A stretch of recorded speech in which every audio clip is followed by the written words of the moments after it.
Check 1, 2. Hey.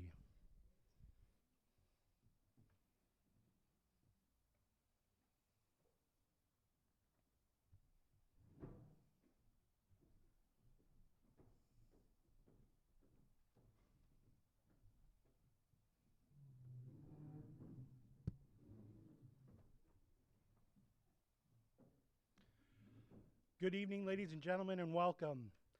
My name is Travis Blum, and on behalf of the Stratford and District Chamber of Commerce, welcome to our 2021 federal debate. I'd like to begin by introducing our candidates for this evening. First, we've got Wayne Baker from the People's Party of Canada.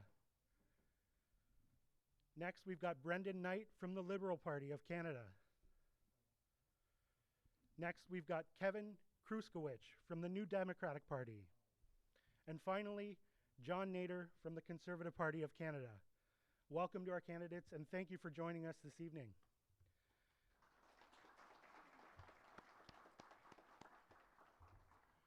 I'd also like to begin this evening by thanking our sponsors, who are also our moderators for this evening.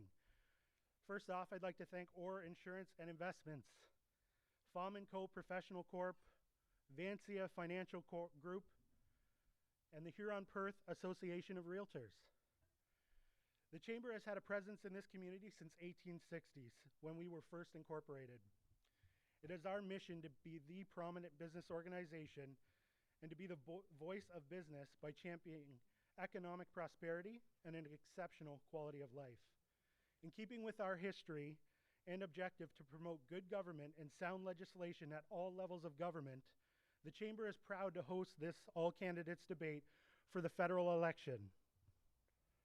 Our goal this evening is to focus our candidates on issues important to the community. We also want to inform voters and promote transparency and accountability among elected officials. This evening, we will be taking written questions from the audience, but we do reserve the right as an organization to review the questions for brevity. It should also be noted that interruptions from the audience will be in no way tolerated this evening. Individuals who we have determined to be disruptive to the debate will be removed from the venue. Please remember, if we run out of time to ask your question, the candidates will be available for one-on-one discussion after the formal debate has concluded. We would also like to welcome Rogers and Whitemans this evening, who will be recording the forum to be broadcast. We're also live on YouTube for the first time ever. Broadcast links will be posted on the Chamber website and Facebook page for those that missed the live broadcast this evening. At this point in time, I'd like to remind everyone that we do require you to keep your masks on during the entirety of the debate, and that we would like to continue with the social distancing we've already been experiencing here this evening. Right now, I'd like to introduce Eddie Matthews, General Manager for the Chamber, who will be the moderator for this evening. Eddie is a well-known and trusted voice in our local community, and we are confident in his ability to once again moderate the debate in a way that is fair and respectful to all of our candidates. Ladies and gentlemen, Eddie Matthews. Hey, Travis, you want to get rid of your computer? Yeah. You don't want all the answers here? I don't want all the answers. Thank you, Travis. Thanks so much, and good evening, ladies and gentlemen, and to see everybody all dressed up. This is the first time in a while. I think my socks and my tie were the things that fit the most, so I appreciate Wayne, Brendan, Kevin, and John for being a part of it this evening. I'm glad you're able to be here with us this evening, and I'll remove this just for this part of it too. And once we start asking questions, then I'll allow you to remove your masks as well too. I'm glad you're able to be here this evening and to brave the elements that we had earlier on. I appreciate not only the candidates sharing their ideas and platforms, but having a live audience here tonight for civil discussion is terrific. And with that, I appreciate everybody being here. I'd like to start the evening off by welcoming the candidates, and we'd like to find out a little bit about each of the candidates, and we'll give each of the gentlemen 2 minutes, and we've got timers around here as well, so I encourage you to respectfully watch what they're doing, and once we run out of time, we'll then move on. We'll give each of these gentlemen 2 minutes, and we'll start in alphabetical order, and we'll start with Wayne from the People's Party of Canada. Wayne Baker. Good evening. My name's Wayne Baker. I'm the Perth Wellington candidate for the People's Party of Canada. Wayne, if you can get closer to the microphone, please. That better? I was raised on a dairy farm, but was forced out of farming by high interest rates in the early 80s. I then chose to enter the real estate world, where I finished as an independent real estate broker in Cambridge and met my wife, Marilyn. During my courtship with Marilyn, I chose to change my career to that of my current career as a tool and die maker. My business is presently located in Arthur, where I also have my residence. Since moving to Arthur, my business has grown, and I've served on the Arthur and District Chamber of Commerce, initially as a director, then as president. I also participated hotly in a hotly contested race for county council. I've always been a conservative with very strong conservative values, such as fiscal responsibility, stable government, freedom of speech, choice of movement, and freedom of speech, choice, movement, and religion. With this comes freedom to own and operate a business with minimal government interference and enjoy the fruits of one's own efforts. This step into politics is a journey of faith for both my wife and myself, and we pray for his guidance on this journey. The People's Party of Canada is a human institution subject to human frailties and mistakes, but with God's grace, I believe it can become the leading party of our true north, strong and free. For these reasons, I am part of the People's Party of Canada and believe it is the only national party seeking freedom from oppression with the best interests of the people of Canada at heart, as it is the only party that openly promotes freedom in the truest sense. Thank you for your time and interest this evening. Thank you, Wayne. From the Liberals, Brendan, would you like to give us your bio for 2 minutes, please? I would like to thank the Chamber of Commerce for hosting this event. My name is Brendan Knight. I'm the Liberal candidate from Perth, Wellington. I was born and raised here in Perth County, and I'm raising my kids with my wife, Megan, here in Stratford. I currently work as an executive assistant for a member of provincial parliament in Scarborough. In Scarborough, it was the hotspot of hotspots during the pandemic. And so I learned that strong advocacy and service to the people you elect is important. I advocate on behalf of the MPP for long-term care and health care, for small businesses, and supports for people so they can put food on the table for their family.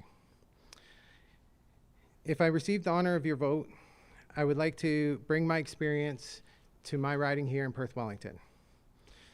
First, we need to fight against the COVID-19 pandemic and get people vaccinated.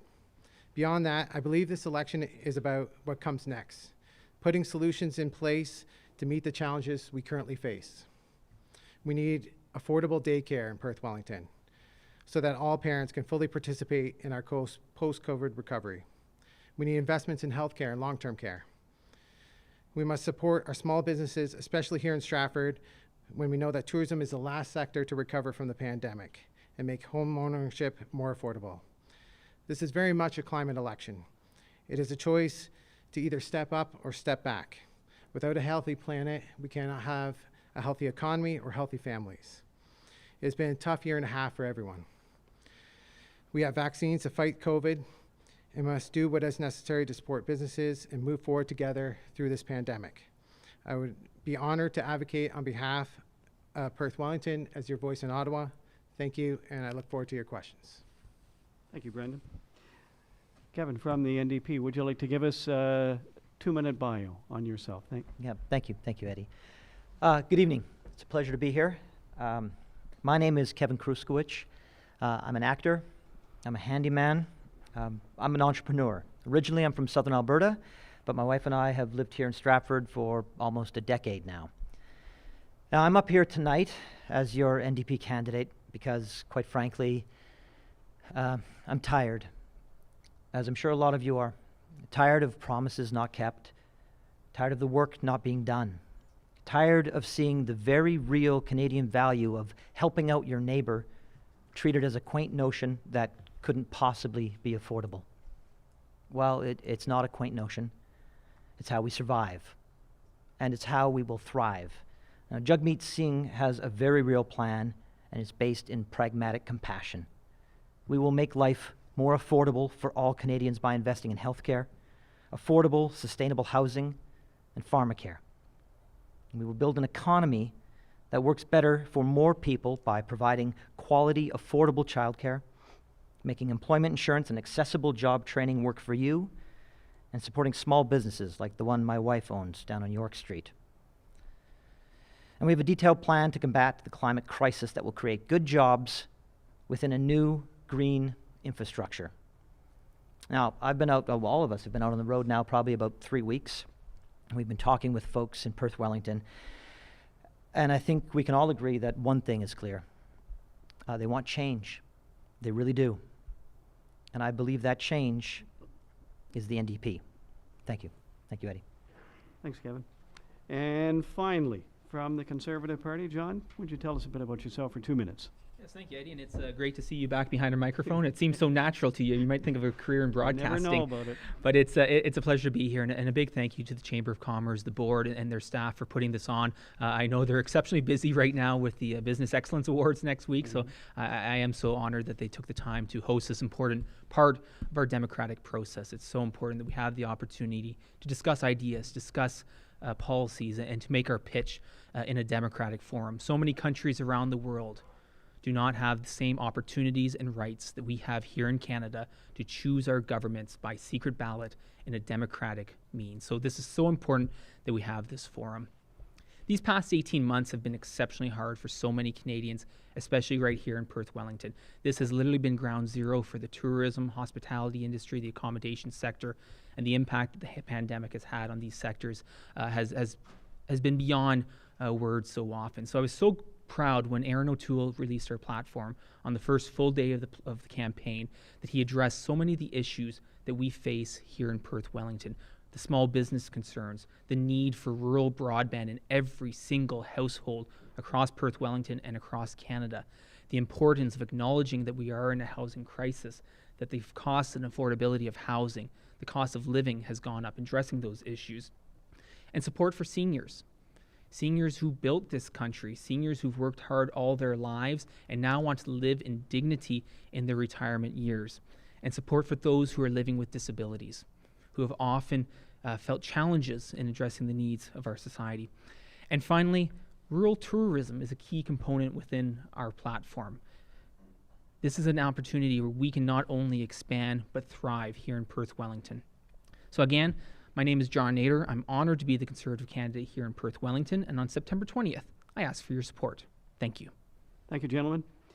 We're going to get into the question portion of the debate. What we're going to do is I'll ask the first question, and we'll be going to the People's Party of Canada. We'll allow Brendan to respond, and then we'll open it up to debate. So, Wayne, we're going to ask you this question. You have 1 minute to respond. Brendan, you'll have a minute as a follow-up, and then we will open it up to debate and then move down the road that way. The national policies that are set impact all of us, definitely the business community. It's been a matter of survival that has made the past year so difficult for the businesses around this area. Businesses are looking for leadership at a local level, and what's going to happen in the next coming months is going to be crucial, if not years for that matter too. Wayne, what would your party do to help small business recover? That's a really good question. I'm a small business owner. Small business is critical to our economy, critical to our well-being, and critical to our recovery. There is one commonality amongst small businesses, at least based on my experience. We function best without government in our face. We really need to open the economy up, open up opportunity, and get government's interference out of our lives or out of our businesses. So that's what the People's Party of Canada would promote is a freer, more open marketplace. Brendan, you've got 1 minute to respond. Well, I was happy to see that one of the first And if you can get announcements. closer to the microphone too, Okay. please.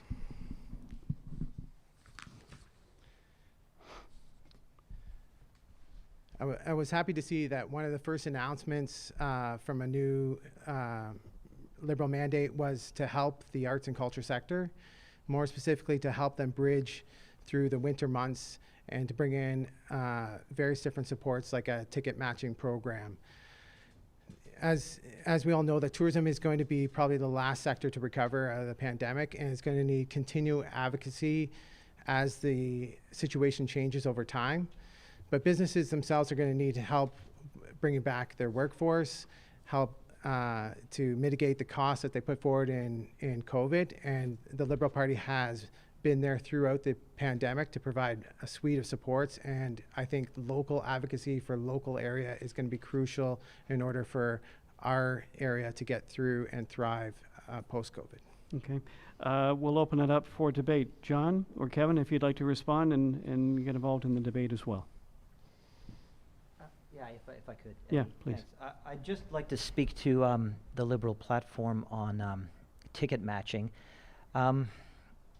I guess as an artist myself, I find programs like that sometimes challenging, a top-down approach that would put the money into the building and not into the people, not into the artists. We have a very large artistic community in this area, and they have been struggling, and if not for the NDP forcing the Liberals to increase the benefits to get us all through, they may not still be in this community. So those supports need to start with the people first, I believe, and not a bureaucratic program that will put the money into the buildings. Thank you. John, if you'd like to respond. Yeah, absolutely. I mean, these last 18 months have been devastating for so many small businesses. And, you know, I know when I'm getting emails with the date or the time at 3:00 a.m., you can picture the business owner, they're at their kitchen table, they're trying to calculate the numbers, trying to see if they make ends meet that month. And it's been tough. And so going forward, we need plans and supports to make sure that we can not only see these businesses recover, but actually thrive as well. So in our platform, we have a number of different specific programs to help businesses not only revive but also to move forward. So we have the job surge plan, which matches provides up to 25 to 50% of a new hire salary, so the business can not only expand but grow as well. The Main Street tax credit to encourage investments in our local downtowns, our local communities, our local businesses, rather than seeing that money leave the community. And then also program what you can call a super SEBA, which provides a larger amount of funding so the businesses can actually go out, buy new equipment, expand, get back on their feet, and actually invest in new and innovative technologies and opportunities here in Perth Wellington. We have amazing businesses here, and with a little bit of support, they can be even better. Okay, we still got time, I believe, in this, don't we, Gwen? Regarding that, and regarding tax credits, anything like that for small business in this area have been crying for other things. Not so much loans, but they do need other items to help them through the recovery program. What would your party do? And I'll open this to the floor. Whoever wants to jump in right now. John, go for it.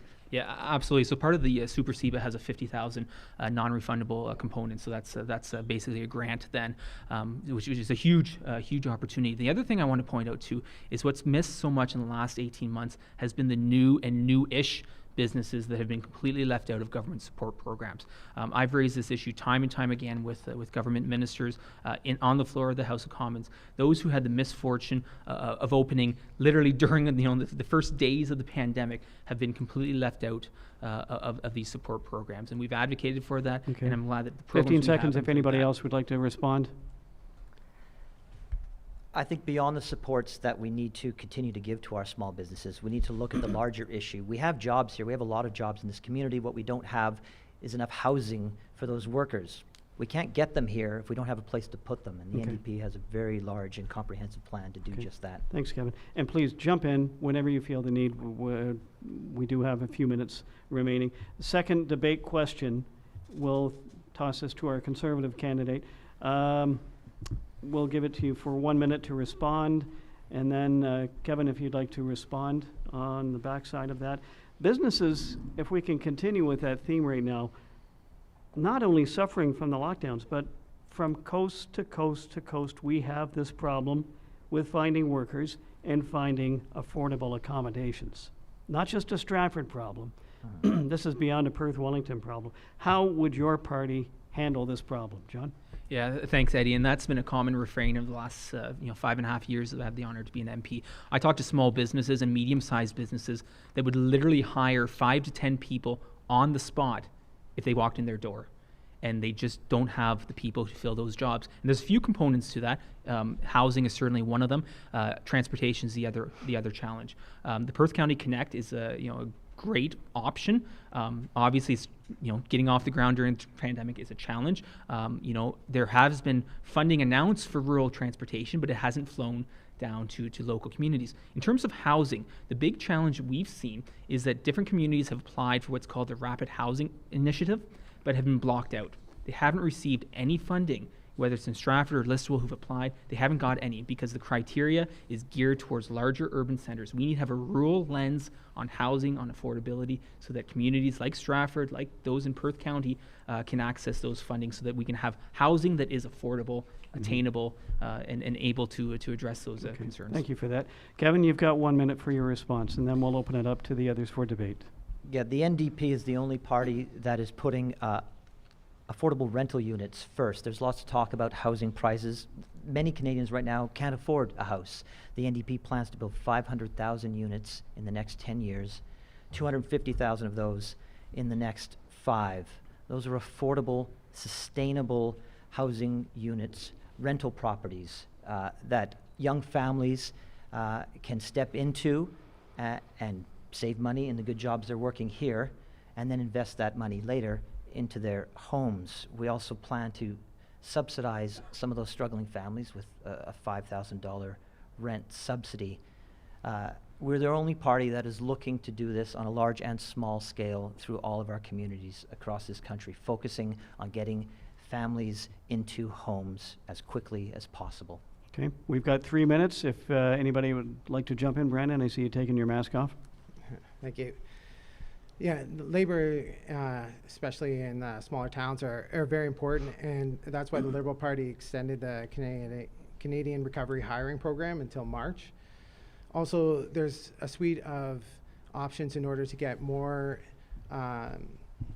employees into sectors where we can't find local help to fill them, whether it's like reforming the immigration programs or pathways for permanent residents, or new programs that have people who are vulnerable or don't have various different needs, have wraparound programs so that they can still have childcare or housing in order to still have the opportunity to get better paying and livable wage jobs.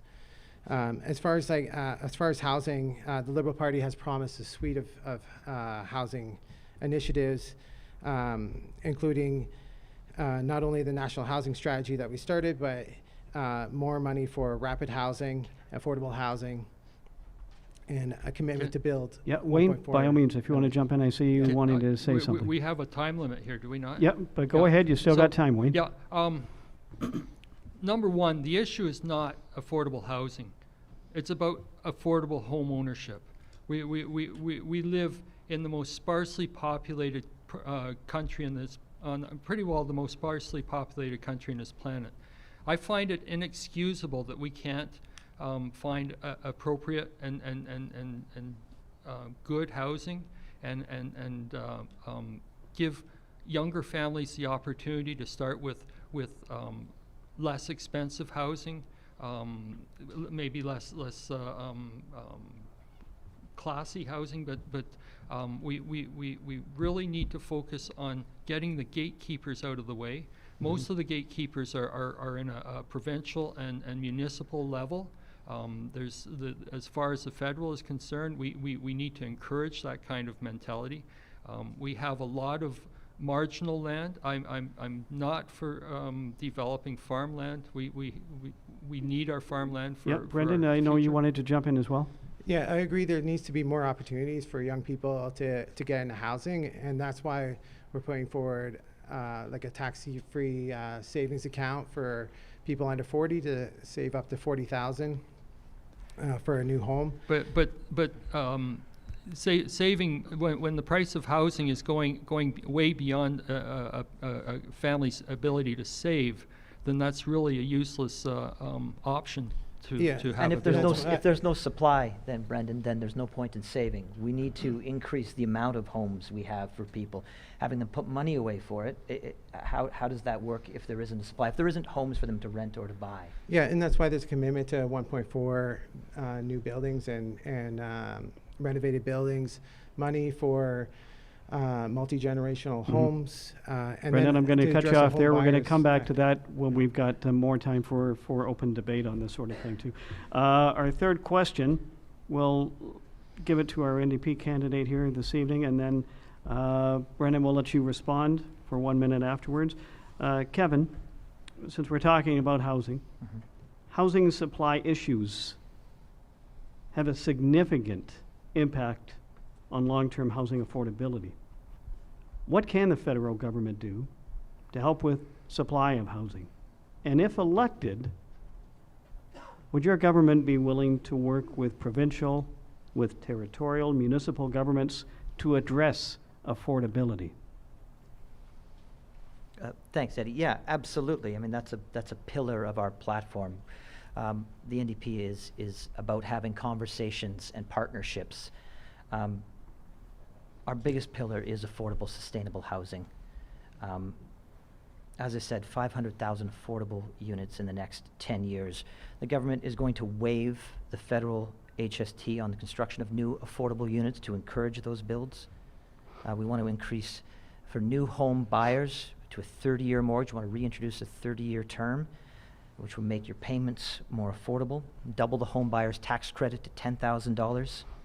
We also want to introduce models for mortgages for co-ownership, which has been a challenge for people trying to do that, but we can do multi-generational and even groups of friends, young people in their 20s, 4 or 5 of them can co-own a home together, build equity, and then when they start to have their own families, they can move out. We also want to present some fast start funds for co-ops and social housing, so groups can get together and begin to build those kinds of communities within Perth Wellington. Thanks, Kevin. Brendan, you've got a minute to respond, and then we'll open it up to debate.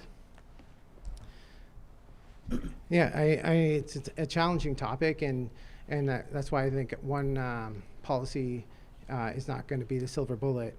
And so I mentioned a few, but even a homes buyer's bill of rights, where blind bidding is no longer be permitted, and that you have a right to home inspection, so that prices aren't bid up out of control.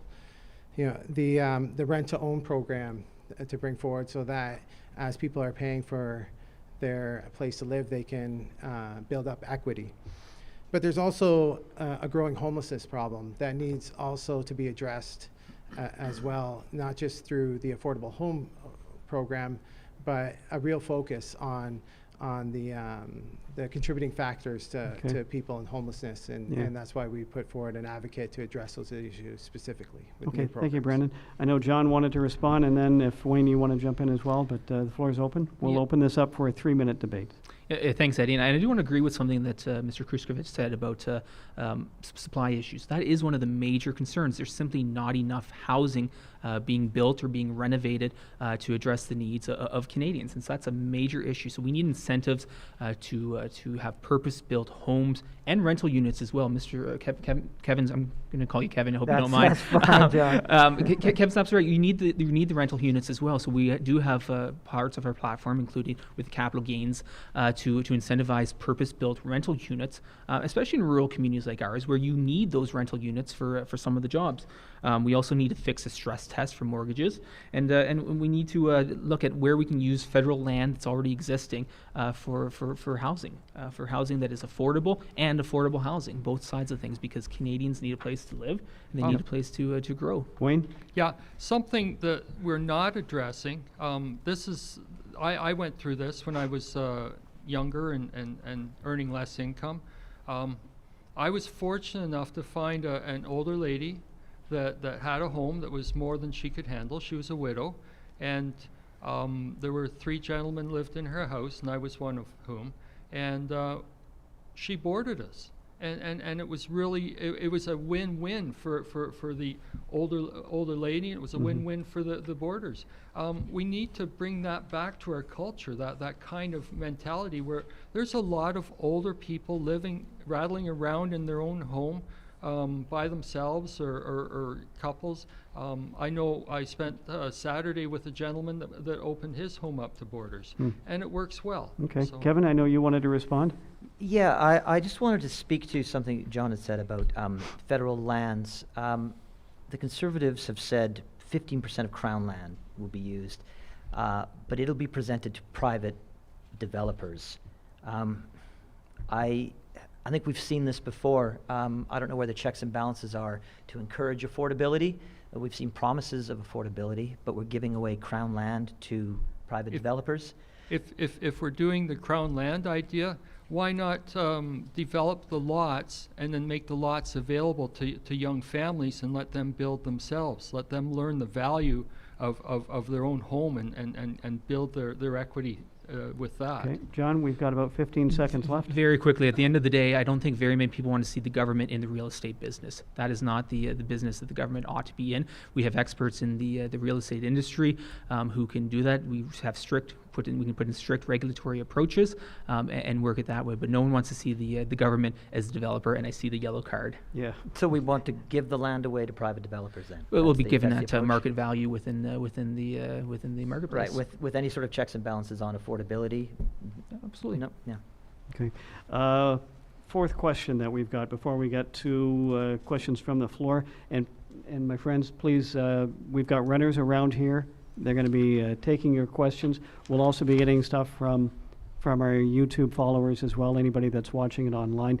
But any questions you have, please raise your hand and we'll make sure that we get a paper over to you as well. We'll throw this over to Brendan and Wayne to respond afterwards. Brendan, how do you intend to support first-time home buyers? I think I'd like to stick with this theme right now. Just supporting first-time home buyers across the country that are struggling to find housing that meets their needs. We hear from the United Way about the living wage. We see in some of the larger centers a lot of empty real estate. People are sitting on that sort of thing. And do we need to bring back rent controls when we see rents in this area that are... I know it's supply and demand, but is that something we need to look at? Brendan. Yeah, I think, like I mentioned before, like I think it's going to take a multiple amount of things in order for younger people to enter in the market, especially as it's readjusting post-COVID.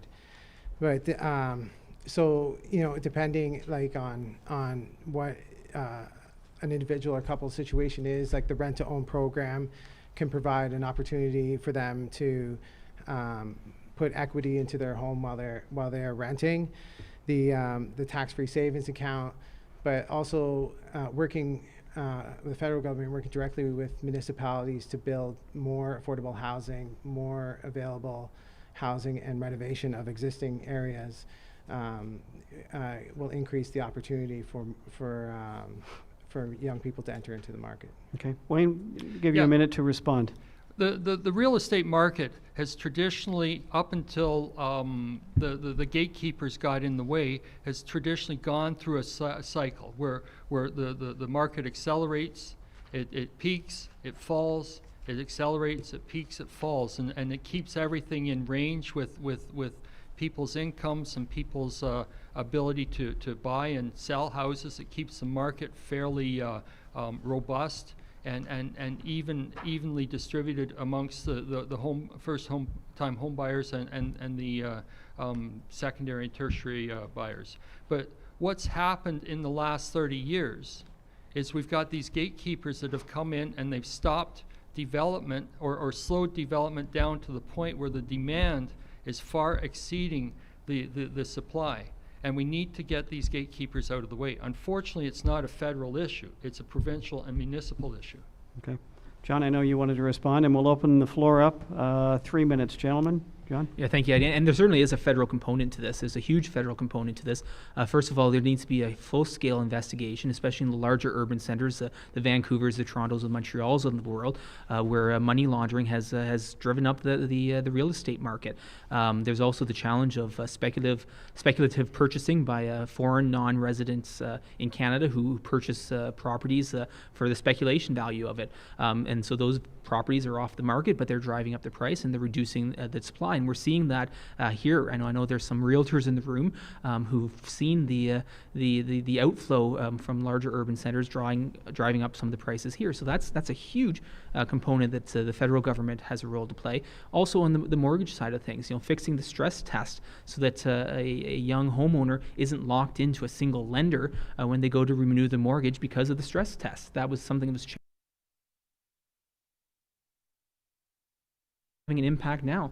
Finally, very quickly, CMHC. CMHC is charging far more fees than they need to, and it's going back into the government coffers. So it's basically a tax on mortgages, a tax on home ownership to the tune of over $4 billion that was more taken than needed by the CMHC and ended up in government coffers rather than back to the homeowners who paid in it. So those are some of the issues at the federal level. There's certainly an area for them to play. Okay, Kevin, I saw you writing some stuff down. What have you got? Yeah, I mean, I think the component that's missing, there's some points being made, but the component that's missing is that we have an entire section of the population that gets forgotten within these discussions. We're talking about home ownership, and that's very important. But we have a vulnerable section of society that we need to get into homes now. So we need to support that, I believe, first. That's all I wanted to say. I just didn't want to forget the fact that we have young families, young people struggling, and we don't have the supply. We don't have a place for them to live. So do we increase wages? Is that one of the NDP platforms? It is one of the NDP platforms to provide a living wage to people. Mm-hmm. That needs to begin so we can start to try to balance this out. If we put pressures on that, if we add rental units, we're going to put pressures on the housing market. That's going to bring that down eventually over time, but that's going to take time. So we need the rental units first, and we need to up the living wage.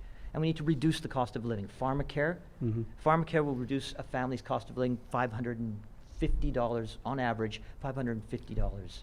I mean, and that's big for any family. Okay, John, you wanted to respond? Yeah, I just want to follow up on a couple of the points, and I agree with Kevin on some of this. Housing is important. Housing is exceptionally important, not just on having a roof over your head, but affecting so many things beyond that. The health of the residents is so much improved. The ability to seek employment, the ability to seek training, the ability to seek mental health services, all of that is affected by the ability to have a roof over one's head. I see the yellow card is up because I could go on with this, but I thank you for that. Thank you. And we are now going to look at some of the questions that have been submitted from the audience, and we'll open it up for debate. And we'll throw this open to anyone right now. This one is, and if it is directed, I'll certainly direct it to the individual candidate. With the economic uncertainty past few years, first-time home buyers are finding it more and more difficult. So once again, we're going back to this issue again. Affordable housing outside of the major urban centers due to competitive demand. What will you do to ensure home buyers, such as young adults like me, that will have access to affordable housing in our smaller communities? And I know that you put Stratford and surrounding areas, but let's face it, we've got people that are retiring from Toronto, they're coming here, and they're bumping up the real estate in this area. But yeah, if you're a young home buyer, I'm hearing of youngsters that are going into the first-time home market, and they're having to spend $700,000 now. John, you just had your hand up. Yeah, thank you, Eddie. I mean, for curiosity's sake, I often go on Realtor.ca to see what's out there. And last time I checked, in my hometown of Mitchell, there was one house for sale. One house for sale in the entire town of Mitchell. And that's not unusual for other smaller communities as well. There's very few, and when they're on the market, they get sold quick. And again, it goes back to the ability to have a unit, have the option there. It goes back to supply, going back to having enough options there. And it does go to working with different communities and getting out some of the blockages. You know, I know of different developments that have been tied up through the LPAT process provincially. Yeah. Anybody else? Brendan? I think it's important to level the playing field with the Home Builders Bill of Rights. Then with no more blind bidding, you have an idea of what you can afford and what is listed, and not find out that you're outbidded by an astronomical amount. There's also establishing like an anti-flipping tax, so that you're going up against people who are actually buying the residence for their primary residence. Yeah. Wayne, did you have anything to add? Yeah, I'd like to add that we need to start thinking outside the box. I know for a lot of years, mobile homes and mobile home parks were a reality in our province. Powers that be have decided that that's not an appropriate form of housing anymore. And yet, in terms of affordability, I think it's a phenomenal option for young families and young people trying to get into the market. Absolutely. Kevin, you wanted to respond? Yeah, I think we need to look at options, especially for young families. Co-housing, we want to present a model for mortgages to be able to co-house. You know, it's much more common in urban center, but I think it translates well to our smaller communities where families, generations or groups of friends can get together. And we have big, beautiful houses in this region, gorgeous old brick houses that can house 10 people in it. You get a group together, it becomes affordable in that way. So we need to start looking at that, retrofitting some of the homes we have, some that are sitting empty, some that have been used by speculators for co-housing options. Okay, going to go to John, Wayne, and then Brendan. That'll wrap up this question. And very quickly, you know, the Liberal plan is, you know, anti-flipping and blind bidding, banning those things. But the challenge that the Liberal platform had when they did that is they didn't consult. They didn't consult with the real estate industry about how that would impact them, and they didn't consult with their own candidates, or else they would have realized that one of their Vancouver candidates was making millions off of flipping houses in his riding. So they really failed to actually talk to the people who are experts in this field, talking to people who are actually living this on a day-to-day basis and who have ideas. And again, going back to to housing that's affordable and affordable housing, you know, we have to go back and look at a rural lens at these government programs to ensure that they're tuned to smaller rural communities and not the one-size-fit-all, which we saw us completely blanked out at the recent funding announcements because our communities don't meet those criteria. Wayne? Yeah, just a little criticism for Kevin's idea about co-ownership. I think potentially it could have merit, but we're all individuals. We tend to like our own space, and it can create a lot more problems and issues than it can actually solve. And not only that, but like John said earlier, there's only one house in Mitchell for sale, so we can't really incorporate that idea if the inventory isn't there to use. Yeah. Brendan, we'll give you the final word here. I think also affording a house is a greater affordability issue, and so, you know, coming out of post-secondary, you usually have your student loans. You have to consider, you have children, you have to consider how much childcare is going to be, and factor that in, and how you can pay for a down payment, how you can pay for monthly costs and getting by. And I think that's why it's important to address not only just housing, but the things around housing, like affordable childcare, $10 a day childcare, eliminating the interest on student loans, and helping students finance and pay their loans off faster. Yeah, it's interesting. I saw a TV commercial today. Apparently we're running out of real estate agents. You can now go and take a program on how to become a real estate agent now. So good conversation on that, gentlemen. Next question. We all know we've got some of the richest soil in Ontario, if not Canada, around here. A good deal of Perth Wellington is agricultural. We are losing valuable farmland to urban growth. Have you got any ideas or solutions to stop this? We'll open it to the floor, whoever wants to jump in first. John?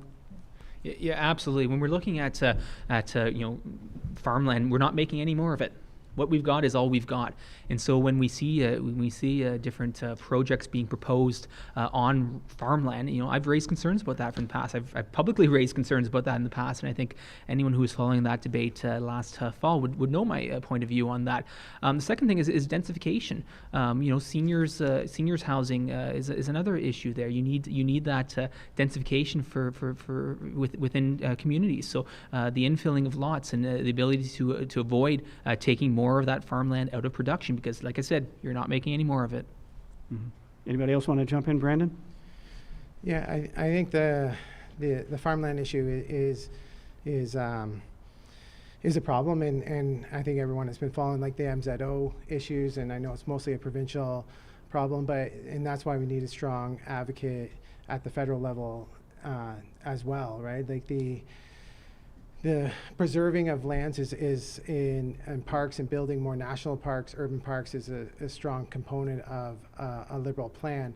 But there needs to be an ally in Ottawa for the farming community, so they don't have to consider making all farmland part of the Greenbelt in order to protect themselves from the Ford government. Yeah. Wayne, we'll give you the last word. Yeah, farming is absolutely critical, not only to our well-being now, but to our future.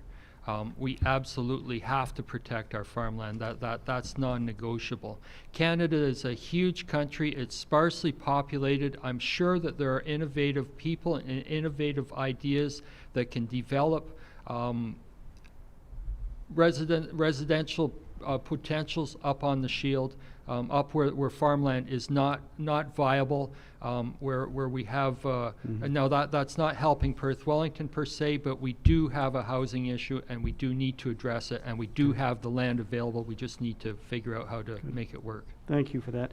We want to get to as many questions as possible from Pat. Now that we've heard each of your party lines, I would like to know what you're willing to do to represent residents of this riding. Are you willing to vote against your own party if the legislation is not wanted for your constituents? Are you willing to introduce a private member's bill to help your riding? In other words, are you willing to put your seat in Parliament on the line to better represent the riding? We'll open it up.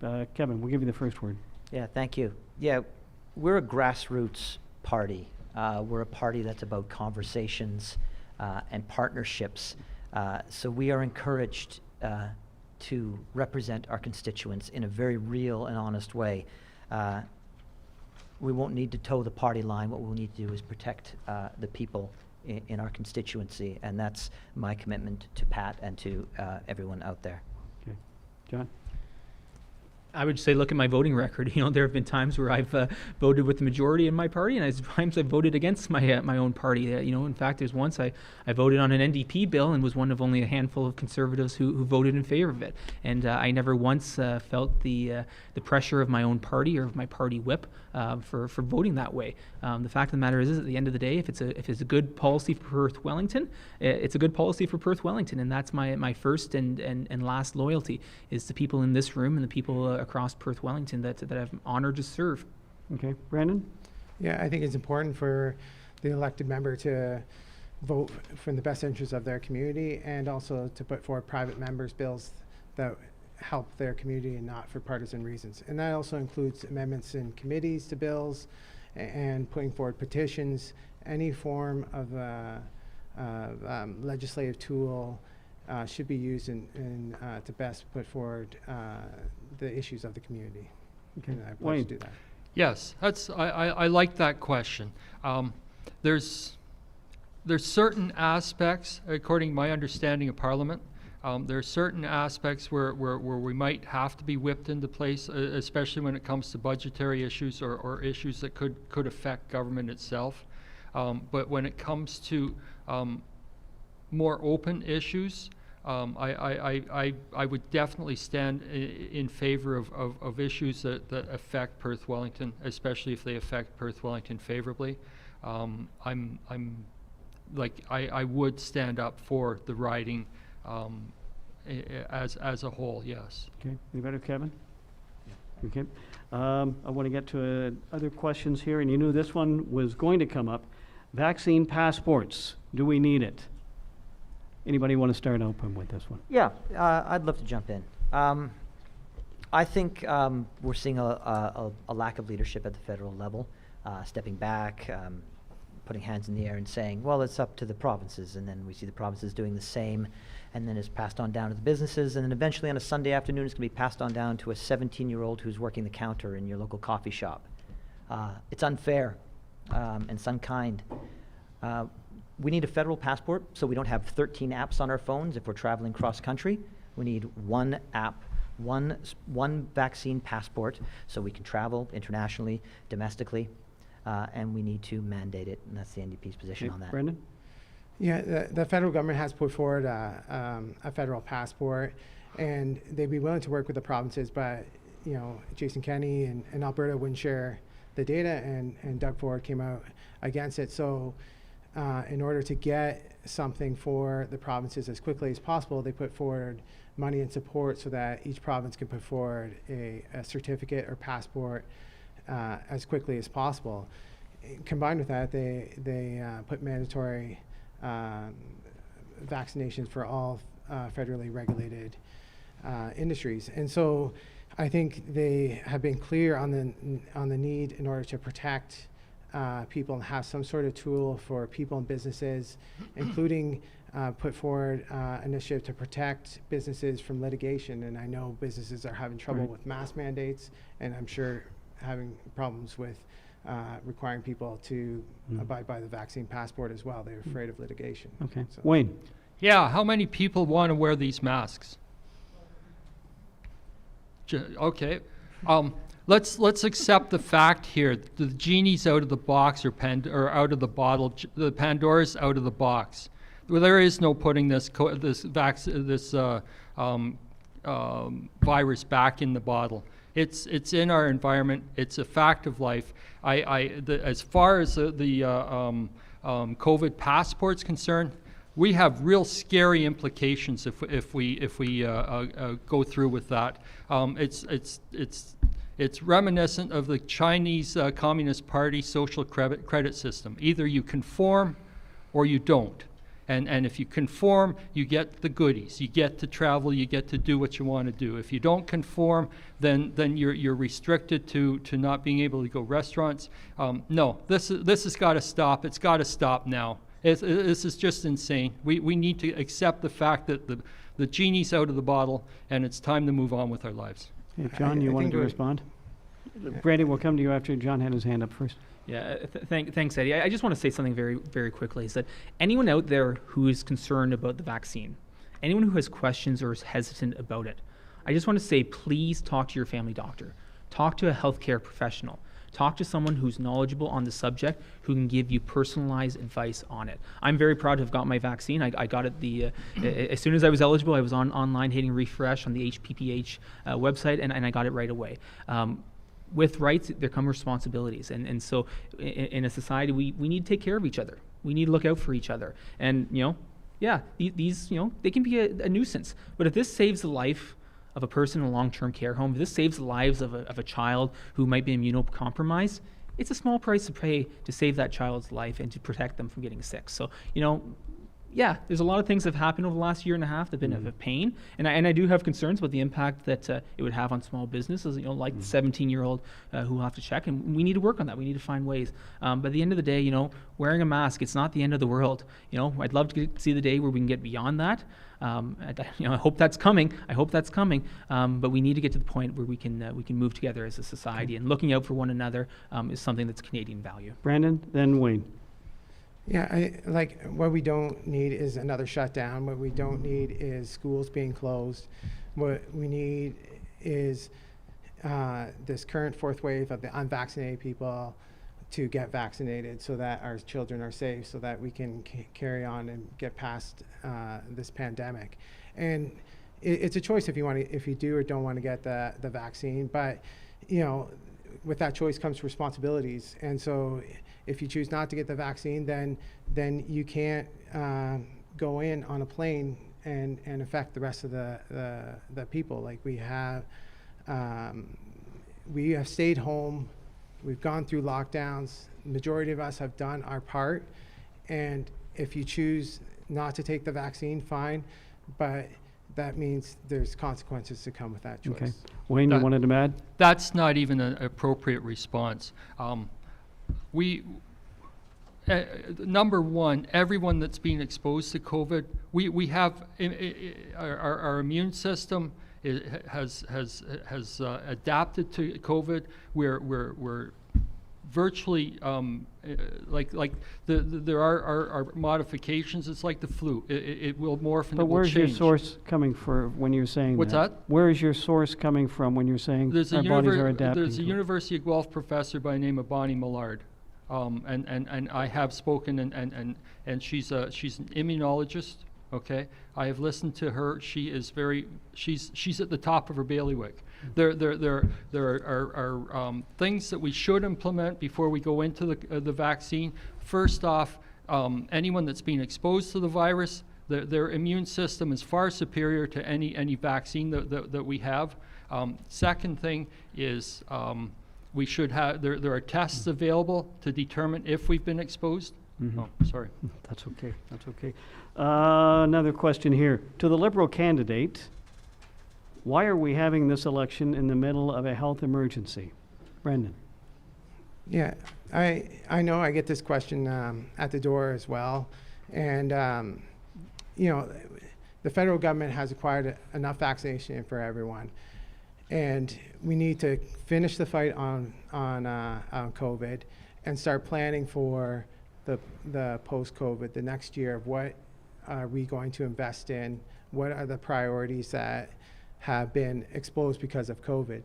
We did not take care of people in long-term care. We were not talking about that enough in 2019. We're not talking enough about childcare, and we've seen a lot of people have to give up their job or not be able to have to stay home with their kids. And so some of these items, including healthcare, including what we haven't even talked about here, is the climate change emergency. We're coming to that. These are issues and these are priorities that we need to start to work towards after we finish this fight. And you know, working in Queen's Park, seeing what's coming down from there, and the cuts and lack of investment is coming, is that we need to have a strong federal government to make choices for people and businesses. We're out of time on this one. John, you wanted to respond, and then we'll go to Kevin. Well, let's be clear. The only reason Justin Trudeau called this election is because he thought he could get a quick majority. He was 14 or 15 seats off a majority. He thought he'd have a quick election. He was favorable in the polls. This is despite the fact that earlier this spring, all parties, every party represented in the House of Commons, voted in favor of not having an election until after this pandemic was over. They let their legislation that was so important to them die on the order paper. My own private member's bill, which would have protected young people and persons living with disabilities from exploitation, died on the order paper because the Liberal government decided they could maybe, just maybe, squeeze out a quick majority while the public wasn't paying attention. Okay. Yeah, these Kevin? have always been concerns. I'm just going to echo what John said. These have always been concerns, Brendan. They've always been concerns, and for the past 6 years, they haven't been dealt with. So to sort of trump them up now and say those are the reasons we're in an election is a bit disingenuous, if I'm being honest. We're in an election for one reason and one reason only, and we all know what it is. And these concerns weren't dealt with. There was lots of promises made 6 years ago, and there's promises being made now. I think it's time to make a different choice so we actually start to deal with some of these things. Okay. Wayne, did you have anything to respond? If not, go ahead. Frankly, I'm glad that we're having this election. I think we might get the prime minister that's really been a disgrace to our country out of office. That would be a really good thing to happen. So I'm in favor of this election now. Okay. Brendan, do you have anything to add before we go on to the next question? Well, no, like, obviously I didn't call for the election. I do think it's an opportunity for our community to advocate for the things that are important. And I think most of us feel that we need to do more on climate change, and we need representation that addresses that issue. We have currently a provincial government that isn't standing up for what we need to get through the pandemic and for our teachers and healthcare, and we need to decide how we're going to address those issues going forward. And I know the NDP and Conservatives have said they don't want an election, but yet, they vote against the budget, which would, address these issues and provide help and real relief during these difficult times for people. So I think the voting is depending on what the party wants to project. Okay, anybody else got anything before we move on? No? Okay, I'm glad this question was posed, because if COVID has taught us anything, it's the lack of broadband, especially for rural areas. This is a big problem. The Canadian Federation of Municipalities even put out their research into the broadband in rural areas. Connectivity is now important as roads and bridges to the sustainability of rural and remote communities. How would your government propose, and would you want to be putting more money into broadband? John, we'll start with you and then move on. Absolutely. I'm going to try to talk and say as much as I can in my short time. First of all, every Canadian should be connected to high-speed internet by 2025, period. Finished, no questions asked. That has to be done. Second thing, the Liberal speed on expanding rural broadband has been slower than dial-up. Last year, they promised the rapid stream of the Universal Broadband Fund. They were supposed to have projects completed by November of this year. As of today, less than half of that money has even been allocated. We need to look at spectrum auctions. We need to reserve spectrum for smaller rural communities. And I'm going to get in one last point really quickly. We need to look at our small local providers who are doing the yeoman's work and actually getting fiber to the concessions in the rural communities and get away from the major telecoms, the Rogers, the Bells of the world. Okay. Would NDP put money into this? Yes, we would. We think it's essential. We think everyone needs to have high-speed internet. We also think we need to be looking at all of the options. I don't think we can deal with it as a single issue with a single solution. I think we don't necessarily need to rip up concession roads and farmland for 5 or 6 years and lay fiber optics when we may have, and we may be able to partner where we have satellites and we have high-speed internet that is existing through a satellite network. We also want to create a crown corporation that's going to fill in those gaps, because we've seen the patchwork approach and we've seen the other parties ask big telecom nicely to please get high-speed internet to these rural areas, and they haven't, and they won't. So we need something larger and something more effective, which would be a crown corporation that would implement these changes. Brendan, is this something the Liberals have looked at? Well, I'm happy that the Liberal government continues to invest in broadband. But as a member from a rural community, I would like to bring forward some other issues to be addressed by the federal government, including funding for the last mile to have businesses hooked up.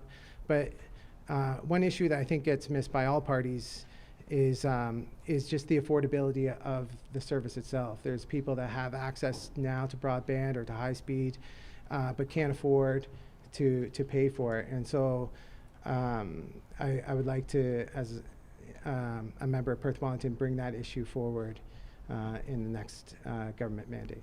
Okay, anybody else? I think it's a technical challenge. If you drive out in the country, you go for a mile and see 2 or 3 houses, and that's it. In town, it's pretty easy to concentrate the service. I honestly think Elon Musk has the answer with his satellites. And I think that's probably the direction we need to go, is to maybe take advantage of the service that he will eventually be able to offer. Okay, John, and then we'll go to Kevin. Yeah, very briefly, on the low Earth orbit satellites through Elon Musk or through Telesat, it fills in gaps. But the fiber is still the backbone of the internet system. You still need fiber throughout the communities, even for wireless internet to get to the towers, to get to rural communities. So we need to, Telesat, Starlink can fill in gaps, but they still can't do the speeds that fiber has up to a single gig. Starlink, for example, can get up to 150, which is amazing. When I can get about, maybe if I'm lucky, 45 at home, 150 sounds amazing. But when you're talking about the anchors that are needed, you still need the fiber in the ground, and seeing our rural communities doing that. Well, Kevin, I know the festival has benefited just from us being able to watch some of the productions at home. Yeah. And there's so many opportunities. I Yeah. know you wanted else to comment on that. Yeah, I wanted to piggyback on the affordability. We would present a telecom consumer bill of rights, and we would demand that we would match sort of a global average. Our rates in this country are unfair and out of control. So we need to find some more transparency. We need to protect the consumer, and that's the plan for the NDP. Okay.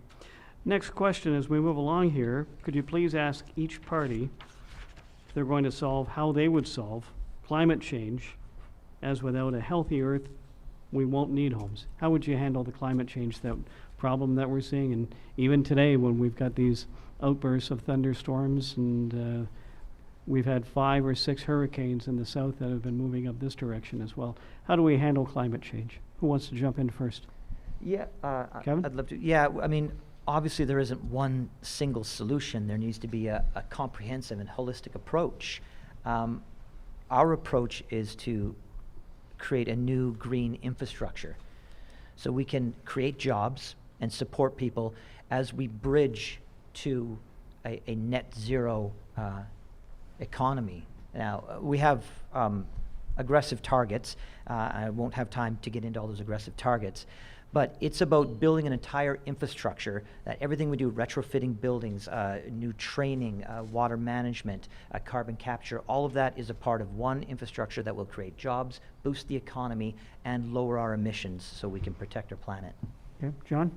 Yeah, thanks, Eddie, and a few different things. And obviously, our full platform is online. But to highlight a few things, and something that I think is relevant locally, is the role that our agricultural community already plays in terms of the environment, in sequestering and capturing carbon. It's benefiting, the environment. So let's reward the farmers and the farm families who are already doing that work.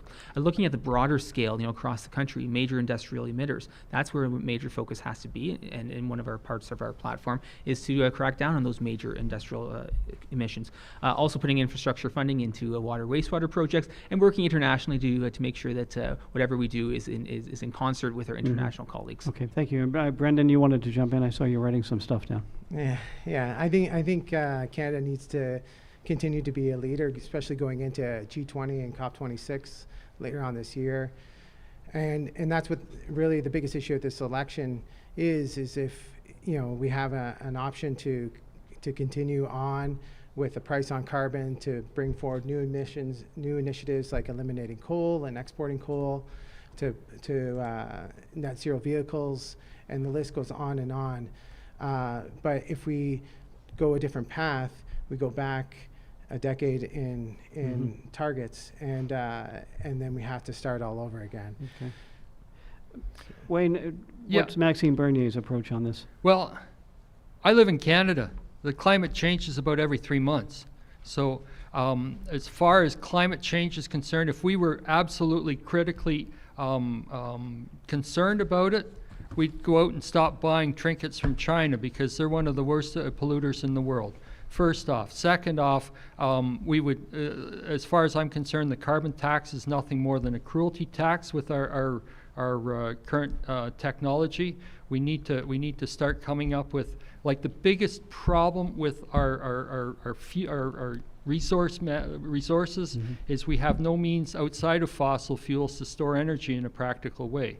We need to start developing and working on technology that will allow the replacement of carbon fuels, a practical replacement of carbon fuels. Okay, we're going to move on to the next question. And Wayne, we're going to throw this one at you, a question for Wayne. With all of the horrible human rights injustices we're seeing in our neighbors to the south and around the world, how does your party plan to ensure that all Canadians feel safe in their communities? We're all Canadians. We're all under one flag. We have functioned very well up until recently. The Americans have functioned very well up until recently. We're a Judeo-Christian nation. We need to go back to our Judeo-Christian roots. We need to learn to trust our neighbors again. We need to get out of this distrust that COVID has created, and we need to start to learn to trust our neighbors and work with our neighbors and appreciate our neighbors for who they are. Okay, well, part 2 of that, this is another question that came in. And we'll throw this to everybody, how does your party propose to make communities more safe inclusive, and welcoming to the LGBTQ and that demographic. Do you want me to Yeah, start? please. We're all Canadians. We're Canadians under one flag, and that's where it needs to end.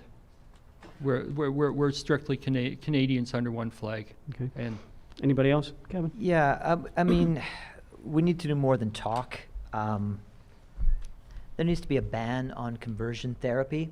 The fact that a large number of conservatives voted against the torture of LGBTQ was very disappointing. We need to do things like get rid of the blood ban and do it on behavior-based instead of the discriminatory practices that are done now. It's a very simple thing to do. It hasn't been done. We've been waiting 6 years. There was some talk. We've been waiting 6 years for that. Mm-hmm. Nothing's done. It's a simple thing to repeal. It's a simple thing to change. Right. We need actual action. The time is over for talk. We need to show everyone that we are inclusive and accepting. Okay, thank you, Kevin. John? Again, I'm going to agree with my NDP friend up here as well. We do need to ban conversion therapy. It is a cruel and inhumane practice, and I voted in favor of that bill because it was the right thing to do. And I did get pushback from some people in the community, but I would say I got far more emails, phone calls, and support from across this riding for voting in favor of that bill because it was the right thing to do. Forcing a child to undergo discredited and inhumane practice is wrong, and it should be banned, period. On the blood ban, my Conservative colleague Eric Duncan has introduced legislation. Again, it's a single-page legislation. It's an easy fix. Again, because of the dissolution of Parliament in this election, that piece of legislation has been killed because of the election, and it won't Okay. be moving forward. Kevin, you wanted to respond? Yeah, I just need to know how you can reconcile yourself voting the way you did with your party that did not vote that way. So you are a bannerman for your party, and so I just do need to know, even just personally, how you can reconcile yourself to that. Yeah, absolutely. We had a free vote on that issue. Each member of Parliament we talked about free votes earlier today. Each member of Parliament was able to vote their conscience on that. There were some concerns within Parliament, within members, about how the definition was worded. My point of view is that definition, if it is problematic, it can be fixed down the road. That was my point of view, and that's why I voted in favor of that bill, because it was the right thing to do, and it's a practice that's been discredited. The medical community has long discredited this practice, and it's the right thing to do to ban it. Brendan, did you want to respond? I would just agree with Kevin, both on the two issues and in the concern of a possible Conservative government, and when the government is in power, which way their vote. I think the community needs to know that their member and their government will stand strong on all these important issues, whether they're ones that are harmful to the community or just ones that will provide support for them, and whether it be over their service organizations so that they can express and advocate for the issues that are important to them. Okay. Wayne, you had a response? Yeah, the concern I have is we're undermining parental authority, and we're undermining our family institution with this legislation. I think that's something a parent knows better than Big Brother or the state. I think that's where that kind of intervention needs to be left, is in the hands of the parents, and we need to look at the unintended consequences. Yeah, it's good sound bites that it's a cruel and inhumane thing to do, but I'm not aware of any parents, any sane parents, or any parents that have any semblance of care for their children, and most parents I know are well, pretty well every parent I know wants the best for their children. Mm-hmm. So to have the state invade a family and take the rights away from parents just because it sounds good that it's cruel and inhumane, that's wrong. That's terribly wrong. Okay. John, we'll give you the final word before we get to the next question. Very briefly to the Liberals. if this bill was so important that they thought this was an absolute priority, why did they call election and have it die on the order paper? That's exactly what happened. It was in the Senate. It was within days of being passed, but instead of actually passing it, they called an election to use it as a political wedge issue. No human being should be used as a political wedge issue on something important as that. Okay. Would you give?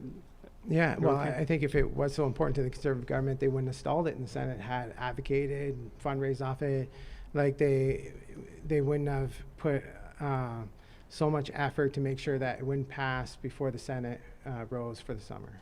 So. Okay. We'll throw this out. Actually, Brendan, we'll start with you on this one, and then we'll work across the table. How is your party planning to implement the new national long-term care standards, including specified staff resident ratios based on hours of care per day?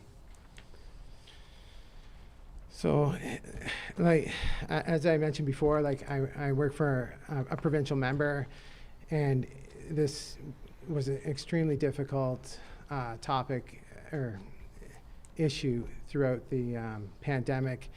Very tragic and very sad and hard to deal with the homes and the people that just felt powerless and angry over what we allowed happen in these homes. So the federal government during that time support by bringing in the military and the Red Cross, which was not always well received, but understand that going forward, and even in this fourth wave, that we need to invest more, including increasing the wage of PSWs, hiring more PSWs, and continuing to be there and to push the provincial government, who continually drag their feet, whether it's the hours of care, whether it's addressing the different styles of home, whether they're private or public or municipally run, and having a standard across the board and really things in place that will protect people going into these homes. Yeah. Kevin, you wanted to respond to that. Yeah, I mean, this is one of those foundational issues that sort of patchwork approach of solving a few symptoms isn't going to do it. We plan on taking the profit out of long-term care for transparency and developing a national standard in conjunction that will line up with the same principles as the Canada Health Act. We need to remove profit out of it. We need to take care of our vulnerable citizens, and it is time that we step in and do that. Spend $5 billion on long-term care systems to get them up to a standard that we all agree and that can be regulated and will be transparent, so we can begin the care there at the foundation. Okay. People's Party, Wayne, how would you handle this part? Yeah. First question I have out to the audience: how many people work in long-term care? I mean, it is a vital part of our society. And yet, out of the 100 people here, no one works in long-term care. It's a tough job. It's an awfully tough job. And yet, we seem to think that we want to blame the poor people that are doing the best they can. As far as profit, Kevin, that's a good word. It's not a dirty word, and I think institution like homes can work for profit. We are able to monitor our food production quite efficiently, and yet we can't monitor proper care of our seniors. There's a lot of things that are wrong here. Yeah. Okay. Brendan, you wanted to respond? I agree with NDP that long-term care shouldn't be a profit-driven industry, but right now we don't have enough spots. So we have issues right now. Like if you want to get into a home now, there's a waiting list, and maybe you'd be lucky to still be in the same town as your family, or you may have to drive an hour away to see them. And so we need to address the issues facing today before we get to a bigger plan. And one of those is these people, the heroes that are working here, are underpaid, and they have to work in multiple homes. And that's why we would put money towards that, so they can have a livable wage and work in one home, so they're not spreading the virus around. Yeah. John, you wanted to respond. Yeah, a few points. First of all, there's probably no long-term care workers here because they've probably just finished a 12-hour shift and are tired on their feet, and will be up again tomorrow morning at 6:30 to do another 12-hour shift. So I don't know anyone who's actually blaming long-term care or healthcare workers. They are truly been the heroes this last 18 months. We need to invest in long-term care. $3 billion in the Conservative platform to upgrade long-term care homes. I know, having served on the board of a local long-term care home, the importance of upgrading the homes in time for the deadlines in the coming years. We also need to invest long-term in healthcare. So the Conservatives' plan commits to 6% over the next 10 years for $60 billion. And finally, there needs to be a criminal accountability for any provider, any operator of a long-term care home who neglects the residents. We need to amend the criminal code to make it clear that that operator is responsible criminally and liable for any of the actions that leads to the neglect of the people in those long-term care homes. Okay. Thank you, John. 30 seconds, Wayne, you wanted to respond. Yeah, I just want to make it very clear that, or don't misinterpret me, I'm not criticizing the caregivers. That's tough work. And we need to take our hats off, and we need to admire those people for their dedication and their resilience. It's hard work, and I won't take that away from them. Okay, then what I'm confused about, what I'm hearing from you, because earlier on you were talking about no need for vaccine passports, yet here we are talking about those that we need to protect more than that's the part I don't understand from the People's Party. There's a disconnect. I got cut off on the disconnect. Number one, anyone that's been exposed to the COVID-19 virus, their immune system is adapted. That's the idea of vaccines, is to give us the means to protect ourselves while relying on our immune system. Okay, so those people, number one, should be exempt from a vaccine passport because or vaccines period, because they don't need it. Yeah, but how do we know though? Because anybody could be asymptomatic. We were able to test and find out who had it. I know the health department has issued letters to friends of mine that had it. That letter stated that they no longer needed to worry about contracting the disease because they've already had it. So I mean, we have a track. We know who's had the disease. So they should, number one, be exempt. Number two, there's a test available that allows us to test ourselves or be tested as to whether or not we've been exposed to this virus. If we've been exposed to it, we have the antibodies in our system that are far superior than we can get from a vaccine. And number three, anyone that hasn't been exposed, that becomes a conversation between them and their healthcare professional.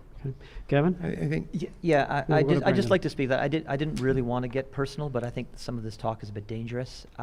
I contracted it last spring. I was in and out of the hospital twice. I developed pneumonia. It was probably the worst health issue I've ever gone through in my life. I'm a healthy guy. I do not wish it on anyone. I will wear a mask as long as it takes. I will take the vaccine to make sure that my grandparents, that your grandparents, that anyone never comes in contact with it. It's not a flu, and it's a dangerous virus, and I think we need to be very careful about how we are speaking about it. Yeah. I think we need to take care of each other. It's not hard. It's just the right thing to do. Okay, Brandon?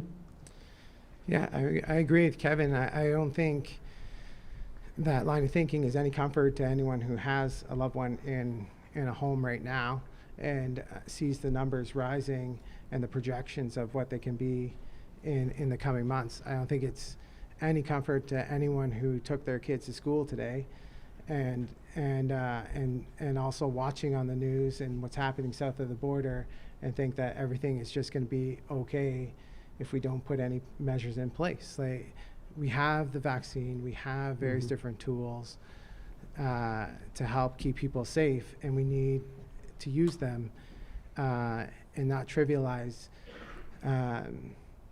people's suffering, as Kevin has just described one case of many many in Okay. this country. Well, I want to get through a few more questions, and time is pressing, and then we'll be getting the last few questions, and then we'll get to the closing remarks from our candidates. Can the candidates explain, and we'll start with John on this one, can the candidates explain how they will improve access to childcare? Affordability would be great, but even if you can afford to pay for it, there's a waiting list for years long, mostly due to staffing. How would you approach this, John? Yeah, absolutely. Thank you, Eddie. And this is an issue that I hear about a fair bit across the community. As the parent of relatively young children as well, we've had childcare in the past, and in a variety of different means, both public and private-run facilities. And I think that's where a one-size-fits-all approach does not work. You need to have the broad range of care available. Conservative platform will make it a refundable tax credit, so that lowest income families are the most helped by it. So 75% refunded for any low income family, the lowest income family who are looking for childcare. That's the first aspect of it, and making sure that they're the ones who are most looked after. Right. Kevin? Yeah, I mean, refunds sound good, but if there's no spots, if there's no child care center near your home or in your small town, refunds don't do anything for us. We want to provide relief to reopen the nonprofit child care centers that have closed, as well as support new nonprofit child care centers opening, so we have a more balance. We have enough spots for families who are looking for it. That's our push, is to make sure we have enough availability. The $10 a day child care is something we've pushed for many, many years, and it's something we always will push for. But right now, we are really looking at making sure we can get children into the child care. Right. Brandon, the Liberal approach to it. Yeah, I think maybe most people have heard that the Liberal government has made essentially $10 a day daycare agreements with almost all the provinces, and there's still a few holdouts. But this is an important issue, not only an economic driving issue, women's issue, parental issue, but an issue that we debated and fought over in 2006 when we had an agreement, and then it was thrown away. And so the Liberal government would like to bring in a $10 a day daycare, but within 5 years or less, depending on the agreement for the province, reduce fees by 50% by next year, and provide supports for families so that they can work fully potentially at their careers and have options. It's also about creating spaces, not just even the affordability. Yeah. Okay. We'll come back to that. I just want to get the PPC approach to this question. Well, I find it interesting that childcare has become an issue after the state got involved. I know when my daughter was young, we sent, like, she went to a friend that had 5 children, and she just became number 6, and she was part of their family for an extended period of time. There are really good mothers who want to stay at home and look after their children, and they're willing to look after other children in order to offset their income, and also to help other families out. I think we need to open that back up. Okay, John? Just a couple points. Fathers and mothers, I should add. There are many fathers who also take equal parenting responsibilities, and I think we should. I'm talking about stay-at-home moms or stay-at-home dads. Stay-at-home dads as well. Yeah. Absolutely. We should be encouraging all families to take equal parenting responsibilities and make it work for how their families operate. Each family is unique, and each family is different. We shouldn't be stigmatizing or stereotyping what any individual family may be. I just want to very briefly comment on the Liberal plan. They see this plan as so important. This is the 8th or 9th election they promised it, going back to 1997. You have to think as well, if this was such a priority for them, why would they call an election and put their plan in jeopardy? Why wouldn't they rather actually try to implement their plan rather than going to an election, Okay. an unneeded election? Okay, Brandon, we'll let you respond, and then we'll move on to the next question. Brandon? Well, I think it's one of the factors in the election, right? We have Conservative governments holding out, even though most of the parents would want the option to have affordable childcare, would like to not have to budget the cost of childcare, that is competitive of what they pay for a house payment each month, and so that's one of the things on the ballot. Like, if there's a mandate to put forward a affordable, reliable childcare system, the people here in Perth Wellington, the people in Canada can vote for that option. Okay. A couple more before we get to the final round. Where's the money going to be coming from for business? For business grants and personal handouts, where's that going to come from? Would taxes increase for the individual or the businesses, or is there another idea? We'll start with the NDP approach. I think we're probably all aware that we want to tax the upper echelon. We want to tax the ultra wealthy. We want to make sure that they are paying their fair share. We're going to introduce a COVID-19 profit tax. We think there were some big loopholes in some of the subsidies, fine subsidies, big loopholes, 15% tax to roll back some of that money that some of those corporations took away. We're going to increase the capital gains inclusion rate to 75%. So speculation, your non-primary home, there'll be more taxes off of that. Brandon, what's the Liberal approach? Well, the Liberals have released their platform that's fully costed, and the only party to do so to show where exactly the priorities are and the spending and revenues will come from. So, with that,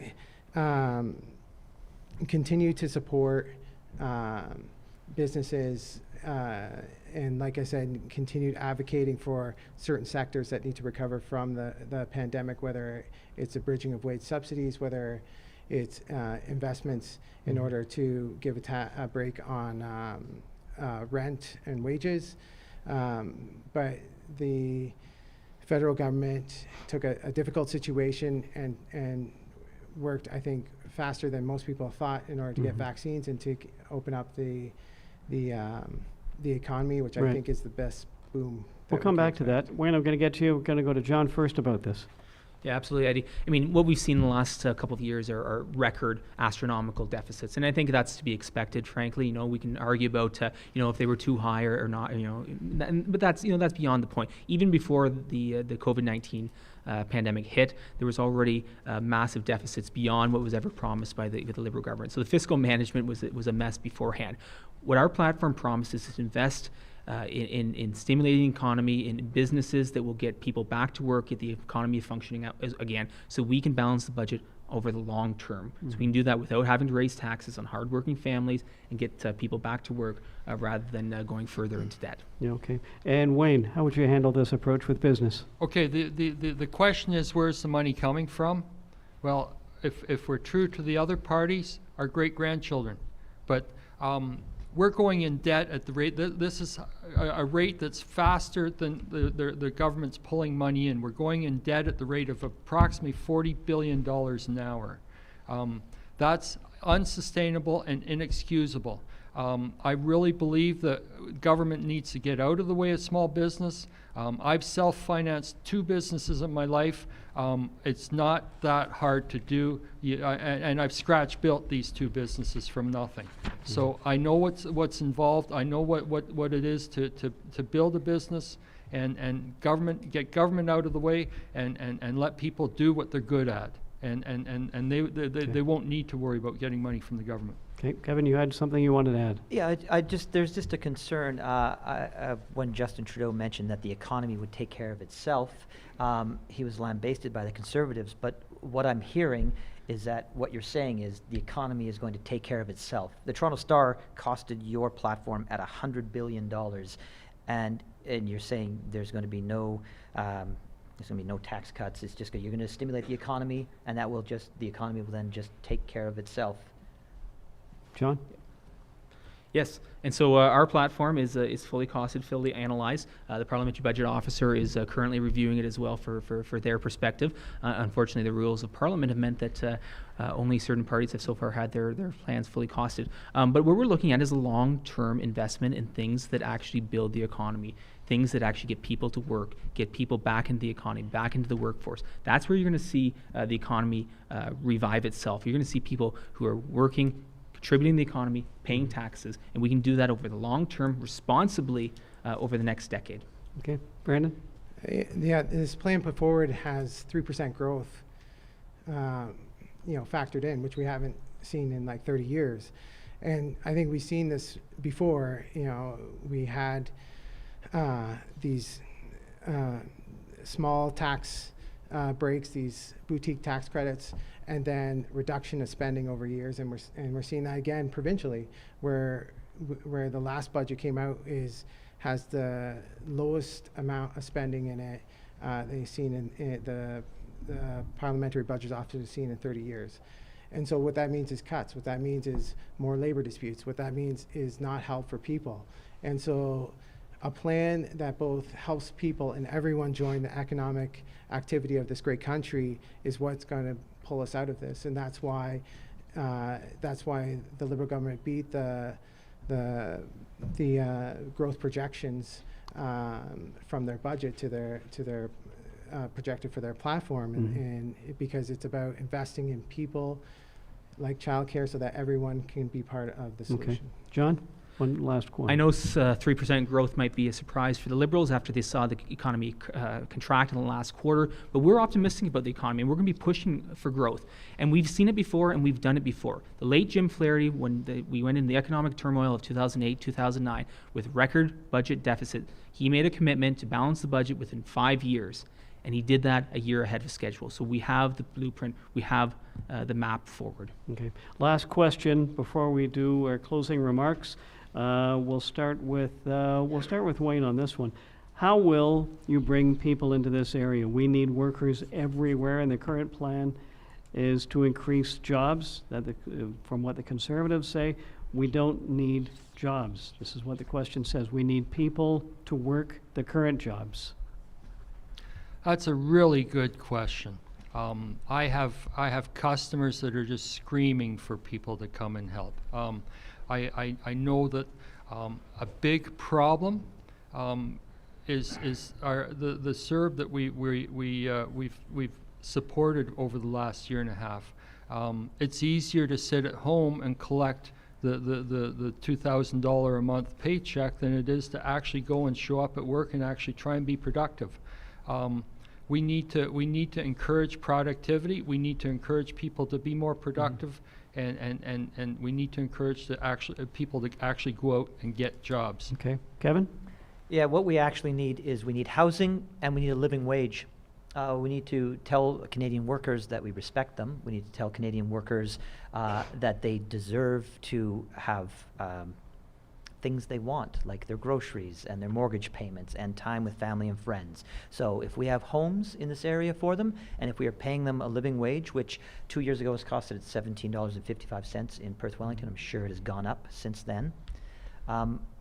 That's what workers want now. I think we've all realized in this great pause that we've had that a lot of business models were actually exploitation models, and I think workers are waking up to that, and I think we need to respect it and take care of our working Canadians. Okay, go to John and then Brandon. Yeah, very, very quickly, trying to hit a few points. Housing, transportation, absolutely are huge issues in order to attract people to our communities.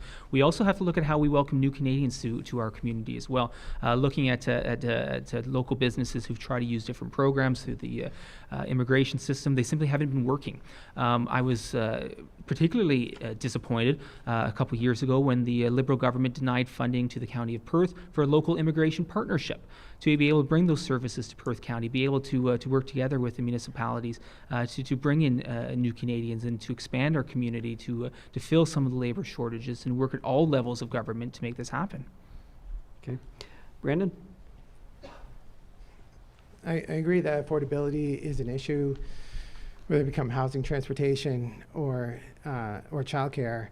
But there is some initiatives Liberal has put forward, is like reforming the immigration programs to expand pathways for permanent residents, building on the economic mobility pathway project to bring in 2,000 refugees to fill labor shortages in healthcare, and the wraparound project solution project that I mentioned before, to have expanded services so that people can go to where the good jobs are, which we have many in this region.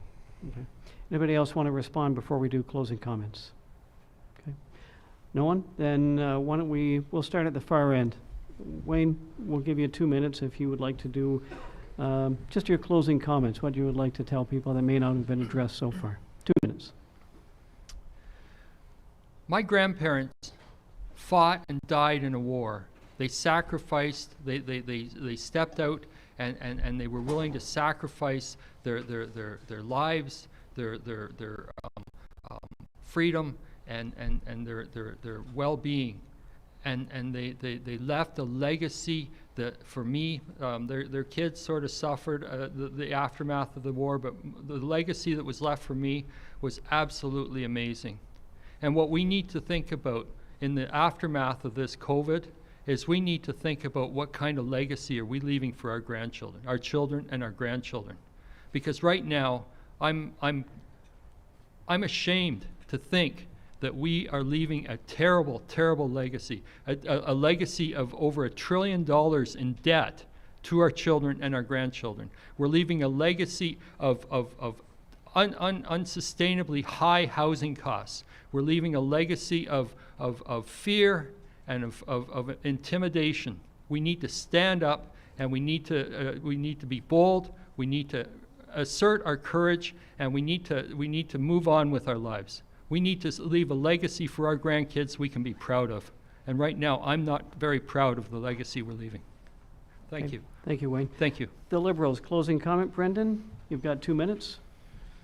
I would like to thank the Chamber of Commerce and all of you for the great evening. I didn't go to the University of Waterloo to become a politician. I studied environmental studies and worked in toxicology labs studying wastewater and freshwater contaminants. But while working at Environment Canada, the timing coincided with Harper cuts to environmental protections, including monitoring water contamination remediation sites on Indigenous lands and legacy industrial sites. The Conservative cuts to environmental protection led me here today. When government make harmful choices that have lasting effects on the environment, our children's future is at risk, and people here in small communities need to stand up.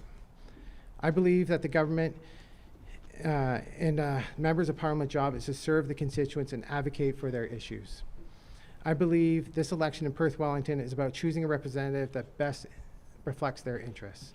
We need to end the fight against COVID-19 to protect our children and the economy, make life more affordable for housing and childcare, support small businesses so we can fully recover from this pandemic.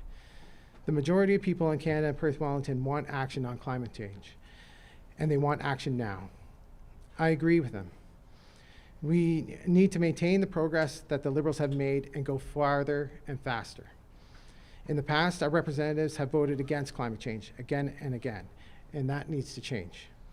I grew up here. I'm proud to raise my family here.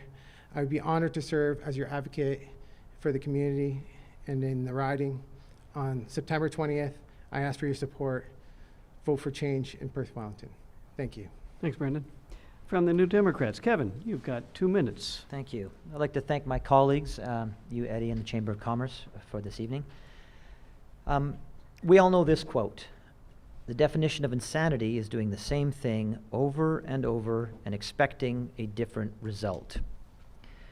For 154 years, 2 parties have swapped the leadership of this country back and forth until finally we find ourselves here. I'm a working class guy. My dad hauled cattle for a living. My mom worked for the school board. I've waterproofed houses in Vancouver, worked at a bookstore in Montreal. I've helped train executive MBAs at Ivy. I've redone kitchens and bathrooms in some of the prettiest homes here in Stratford. And I've worked on some of the largest and also some of the smallest theaters in Canada. I'm self-employed. My wife has a small boutique, who's trying to get a foothold in this community, and we used to be able to get by and have time for our family and our friends. But now, here where we find ourselves after years of inaction by our government, we are legitimately struggling, as I know a lot of you are. Life is not affordable. And working Canadians aren't falling through the cracks. No, the foundation they are standing on, that they've been told is solid, is crumbling under their feet. The only party that will roll up their sleeves and get to work at that foundational level is the NDP. Jagmeet Singh is the only leader with the courage and honesty to tackle these issues. And I feel I'm the only one who has the ability to understand and work with the changing demographics here in Perth Wellington. Yes, we have many seniors, but we are quickly getting younger. We have an abundance of strong manufacturing jobs, but we are seeing a multitude of small artisanal businesses popping up. And we are a rural riding with a world-class artistic institution that anchors a vibrant tourist industry. All of that takes a very special approach, one that involves conversations and listening and leading with compassion and putting people first. And that is what I'll do. And that is my commitment to you. Thank you. Thanks, Kevin. And finally, closing comments from the Conservatives, John Nader. Yes, and thank you, Eddie, and thank you to the Chamber for once again putting on this event. It's been a wonderful conversation tonight, and I hope the conversation continues past tonight as well. There's still a little less than 2 weeks left, and I hope that over the coming weeks we continue to engage on the issues that matter to you and your families. Tonight we've heard a lot of promises. We've all talked about our platforms. We've all talked about the commitments we would like to make if we are have the honor of serving in government and serving as the Member of Parliament for this community. But there's one promise, there's one commitment that I make each and every election, and that is my personal and key commitment, and that's that I will work hard. I will work hard for every person, in every community, in every corner of Perth Wellington. And I hope my record speaks for itself. Over the last 18 months alone, I participated in over 340 meetings with constituents, business owners, and stakeholders. I raised issues directly on 40 separate occasions with government ministers on the issues that mattered to this riding. I responded to 8,700 plus emails through my office, 1,300 phone calls from concerned citizens. I rose in the House of Commons on 27 separate occasions to raise the issues and concerns of the people of this riding.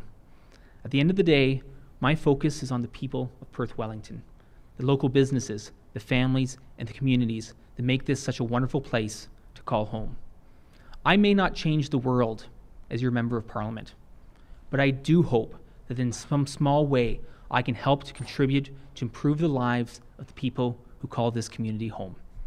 My name is John Nader, and on September 20th, I ask for your support. Thank you.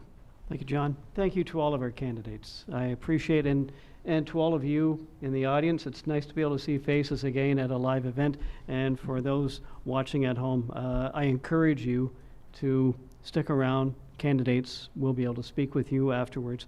Rogers and Whiteman, I appreciate you being here tonight and recording this for a future broadcast. Thank a few people tonight for being here, including Shannon Stewart, who did a great job putting this whole thing together, the timers, the runners, digital moderators, Natalie Moore from More Creative, Cameron Ullman from Town Crier Marketing, and our sponsors, Farm & Co., Vancia Financial, Or Insurance and Investment, the Huron-Perth Association of Realtors, and everyone for coming out and watching and participating from home. Voting day is September 20th. Please get out to vote. Every election is made up of those who show up, so please get out and cast your vote. Have a safe night, everybody. Thanks for joining us.